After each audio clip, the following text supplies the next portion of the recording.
মায়াপুরে পৌঁছেই প্রথমে পেট পুজো করে নিয়েছিলাম, তবে বলে রাখি এখানে কিন্তু সবাই খাবারকে প্রসাদ বলে, তো ভুলেও তুমি এখানে খাবার বলবে প্রসাদ।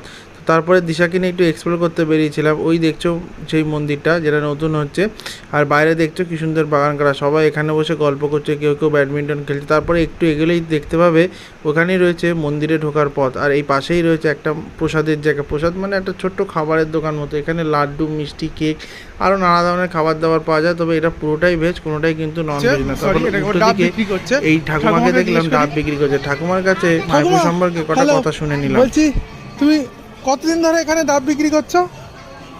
আমি 14 বছর। ও, তা এখানে কোন টাইমে অ্যাকচুয়ালি ট্যুরিস্টদের আসলে একটু ফাঁকা থাকে? এখন তো খুব ভিড়। এখন আর ফাঁকা থাকবে না। সারা বছর এরকম ভিড় থাকে?